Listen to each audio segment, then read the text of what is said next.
Hello, everybody, and welcome back to Copy That, the official podcast of Dabble Fantasy. This is episode 3. You got me, your host, EJ, with my co-host, J-Raf. J-Raf, how you doing tonight, big dog? I'm doing good. Happy to be back. Yes, love it. And you know what? I just want to start out right now. I got a lot of things on my mind, and I got receivers. I got wide receivers on my mind.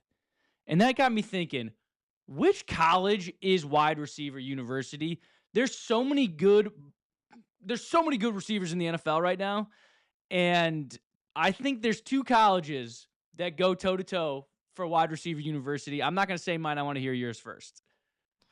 Well, I think we're probably thinking of the same 2 colleges. I would go on a limb and say Ohio State and LSU, at least for me, in terms of the best wide receiver U. I feel like Clemson had an argument maybe like 10 years ago, probably, but now Ohio State and LSU are running away with it. I mean, LSU, you can go all the way back to Odell Beckham, Jarvis Landry, to now with obviously Justin Jefferson, Jamar Chase, Brian Thomas Jr. The list goes on. And then Ohio State, Emeka's hooping. You got Jeremiah Smith in college. I know he's not in the NFL yet, but he's going to be a beast. Garrett Wilson. So, yeah, I mean, those 2 colleges have completely changed the landscape when it comes to being titled wide receiver U. You want to know how dumb I feel right now? I completely forgot about Brian Thomas Jr. I 100% forgot about Brian Thomas Jr. My whole argument for this was going to be depth from Ohio State. I was going to put out this argument, Ohio State's got the depth, LSU's got the star power, and probably like the most loaded, but OSU has the depth. Brian Thomas Jr. just threw a monkey wrench into my whole entire argument. So let me think about this. Because he was kind of like that, the third guy with Jamar, and so he wasn't really like, like one of the stars there. But I mean, obviously he's kind of the premier receiver now on Jacksonville. Right. A slow start to this season. Obviously Jacksonville's on fire. They just beat the Chiefs last night. He had a decent game. But yeah, Brian Thomas Jr., you slipped my mind, man. You slipped my mind. But this is the way I was wanting to think of wide receiver university. It's who. So let's forget about the injuries, forget about the quarterbacks, because a lot of those guys have bad quarterbacks right now. I mean, Justin Jefferson, bad quarterback situation. Jamar Chase, obviously, Joe Burrow's hurt. Malik Neighbors, he's hurt, has a bad quarterback situation no matter what. Then you got, JSN's got a great quarterback situation. Emeka Egbuka has a great quarterback situation. Garrett Wilson, terrible quarterback situation. So let's forget about injuries. Let's forget about the quarterback situation. What if LSU wide receivers and Ohio State wide receivers both had a chance to play with, Josh Allen as their quarterback? Would you rather take, LSU's?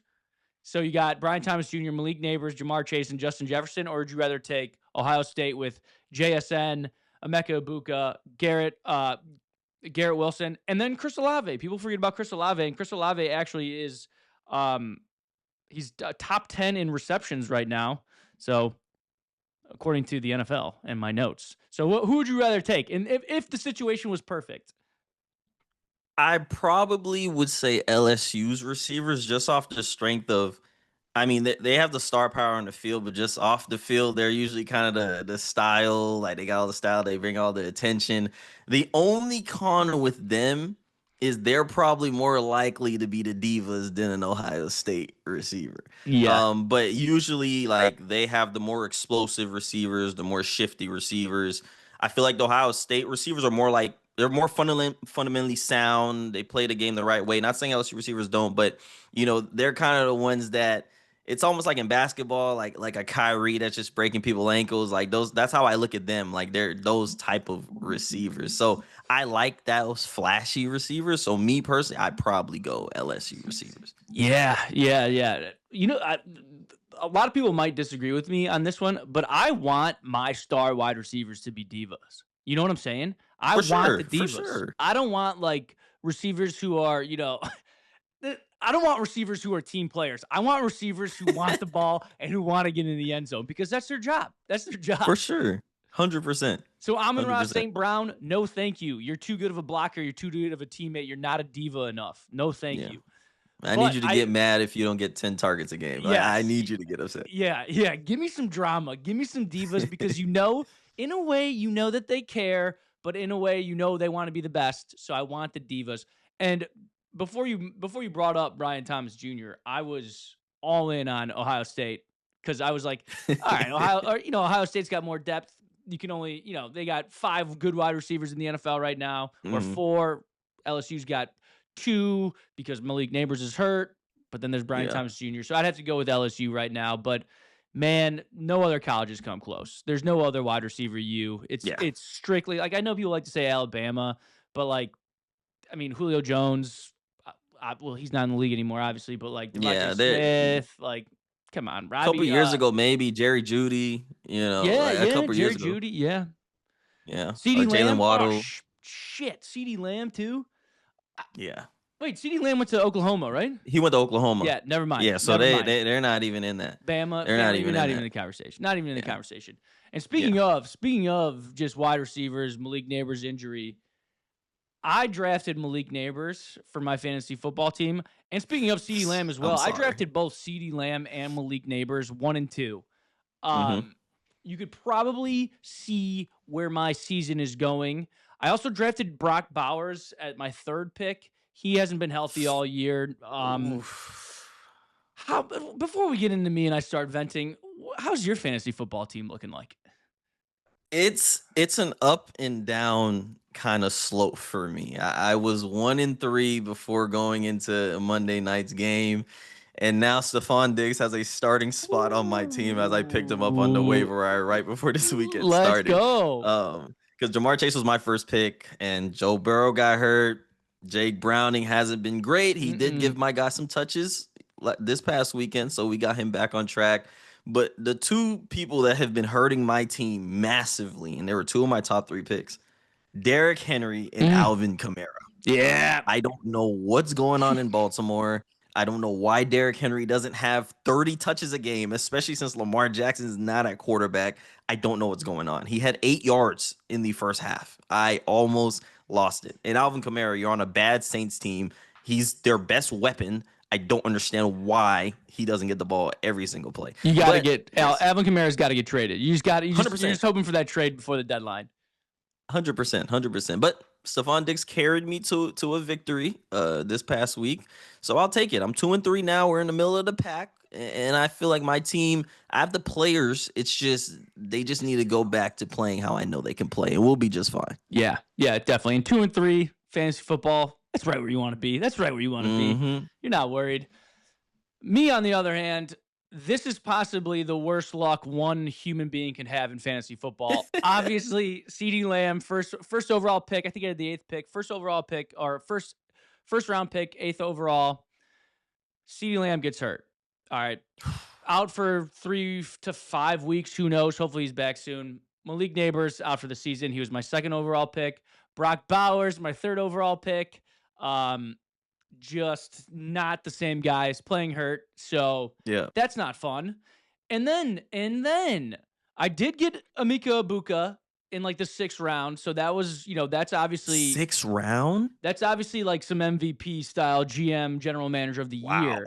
But I also did draft Travion Henderson very high. And based on Mike Vrabel's coaching scheme, he has not fumbled the ball enough to get in the end zone. If you fumble on Mike Vrabel's team, you just get touchdowns. 10 fumbles this year 100%. or Yep. whatever it is. 10 fumbles in the last 2 seasons, 2 touchdowns. 5 carries last week, 2 touchdowns. Travion Henderson Yep. hasn't made really any mistakes, hasn't had the chance to make mistakes. He's sitting there just like, dude, like, when is my turn? So I drafted Yeah. Travion Henderson very early. I drafted RJ Harvey pretty early as well. All those fantasy gurus kind of screwed me on that one. And then, running back situation's not great. And then I get Trey Benson. James Conner goes down. I got Trey Benson. I'm excited. I'm saying, oh man, this is going to be a viable option. IR. Out of nowhere. IR. So I'm just sitting here like, No, damn. that's just that's some bad It's luck bad right luck. there. I'm It's not gonna bad lie to you. luck. But shout out Rico Dowell. Picked him up on waivers, and obviously, he got off. And Jalen Waddle got off. So I'm still fighting. I'm 3-2, miraculously 3-2. But man, oh man, it's gonna be a dog eat dog world every single week. Yeah. But hey, we move on. We fight on. This is 3-2 is what we not do. bad. Yeah, it's not bad, but Yeah. the long-term decisions that I have to make are not pretty. Yeah. But we do what we can. We do what we can. And shout out Justin Fields also. You're He's only been good. balling. You're a great fantasy football quarterback, and thank you. He's basically Joe Montana and Tom Brady when the game's 17 points out of reach. So I He has appreciate that. been balling. And speaking of Justin Fields, I mean, obviously, he's like I mentioned, he's just been balling. He had a great week this past week. And there's been some other quarterbacks that have stepped up big this past week. So I have a blind ranking for you Oh, let's do it. based on the performances from our quarterbacks from this past week. So I'm gonna give you 5 quarterback names, and you're gonna blind rank them based on how they played this past week. All right, all right. First name I'm gonna give you is Mac Jones. Dude, Mac Jones balled out. He had first of all, he was thrown up on the sidelines. Somebody was claiming he ate 11 bananas. I'm sure that's why he threw up. But he had That's not 300 normal. something yards. Had to Mm-hmm. have a few touchdowns. I got to go beat the Rams away. I got to go 2. I'm putting him at 2. Okay, that's not bad. That's not bad. Trevor Lawrence. Trevor Lawrence also balled out. Obviously beat Mahomes. 2 rushing touchdowns. Did he have a throwing touchdown? I believe he did. I can't He may remember. have. It might have been 1 passing touchdown. Mm-hmm. I needed the Chiefs to win for my Survivor League, and I got knocked out of my Survivor League, so that makes me really sad. So I'm not a fan of Trevor Lawrence right now. I'm just putting him at 5 because I'm mad at him. Okay, 5. Okay, Yeah, we'll go 5. yeah. Jake Browning. All right, put him at 4. It's not even He a had some question. garbage time touchdowns. He had a nice throw, a nice long bomb to Jamar Chase, but just put him at Yeah. 4. Just put him at 4. He should have went 5, but put him at 4. And so we got Jake Browning at 4. You said Trevor Lawrence at 5. Mm-hmm. Mac Jones is at 2. Yep. Okay. CJ Stroud. CJ Stroud. I'm getting personal here. He tried to big bro my guy, Caleb Williams. I know it's been all over the place. I know Yeah. Caleb Williams has gotten his revenge spiritually, maybe. Mm-hmm. So CJ Stroud, don't try to big bro my bro. I'm putting CJ Stroud at 3 just because he played against a banged up Ravens defense. Banged up secondary, banged up defense. Ravens are cheeks. So I'll put him at 3. Okay. So we got Mac Jones at 2. We got CJ Stroud at 3. We got Jake Browning at 4. Yeah. Trevor Lawrence at 5. Yeah. I should have put And with the number 1 spot, Geno Smith. Oh my gosh. I let my personal feelings get the best of me here, and Geno Smith, I would literally put him at the 32 spot.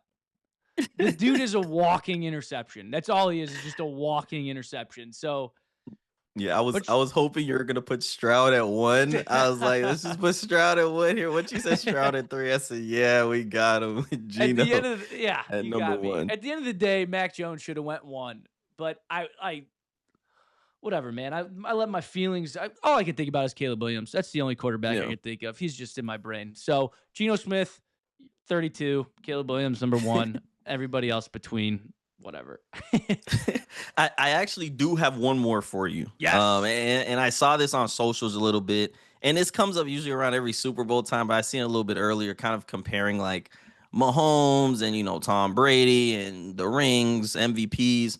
And I was curious, like, if you were an NFL quarterback, right? Would you rather end your career with 3 MVPs, no Super Bowls, or 3 Super Bowls and 0 MVPs?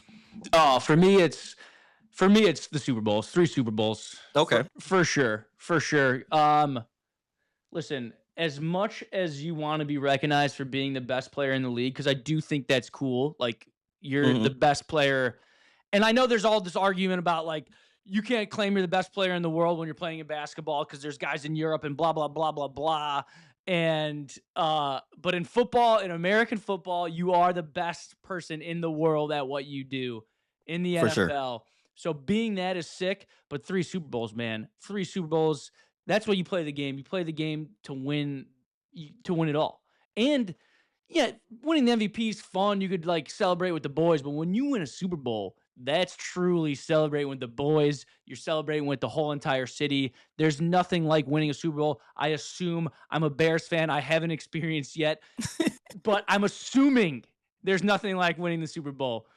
Yeah. Bears, once they do win the Super Bowl one time, I'm going to be an emotional mess. I'm going to party like I'm on the team. So I can only imagine Yeah. what 3 Super Bowls would be like. Now I got to throw it to you. I gotta Uno reverse you. What would you rather do? 3 Super Bowls or 3 MVPs? I was pondering on this question. Oh, you're an MVP guy for sure. Because I looked at it as if, okay, I'll use an example. Lamar Jackson, right? Yeah. Let's say Lamar Jackson finishes his career with what, 2, 3 MVPs. And then I looked at Jalen Hurts. Let's say Jalen Hurts, no MVPs, but he ends up winning like 1 or 2 more Super Bowls. And I think legacy is everything. And for me, would I like to be remembered more as like a Lamar Jackson or a Jalen Hurts? I love winning, but I don't know. I just feel like 3 MVPs, like you go down his history as one of the best players to play the game. Yeah. You know, in my opinion.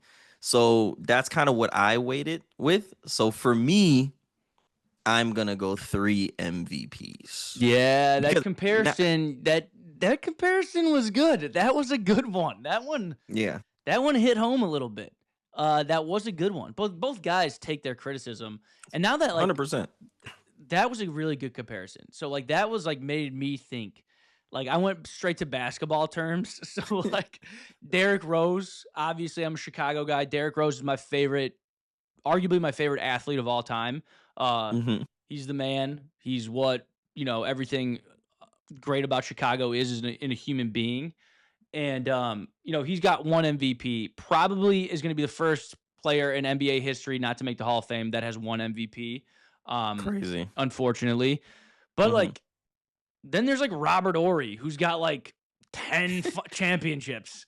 And like I would rather be Derrick Rose than Robert Ory in that For sure. situation. Because For like sure. Derrick Rose is such a beast. He's such a legend. MVP, like pound for pound, like just like was so good. Youngest MVP of all Mhm. time. Obviously never won a championship, but then you could just be like Robert Ory, who like had a good career, probably the 5th or 6th man every once in a while. And was on just really, really good teams and has Yep. two hands full of rings.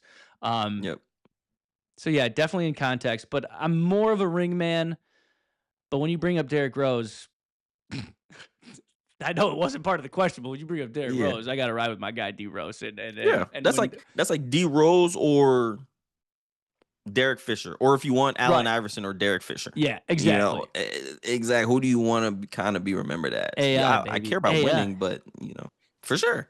Yeah.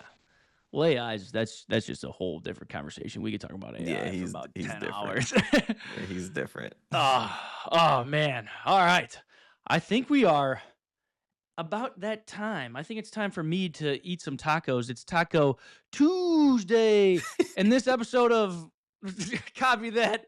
Episode 3 is actually brought to you by LeBron James, The Decision 2, and Hennessy and Taco Tuesday.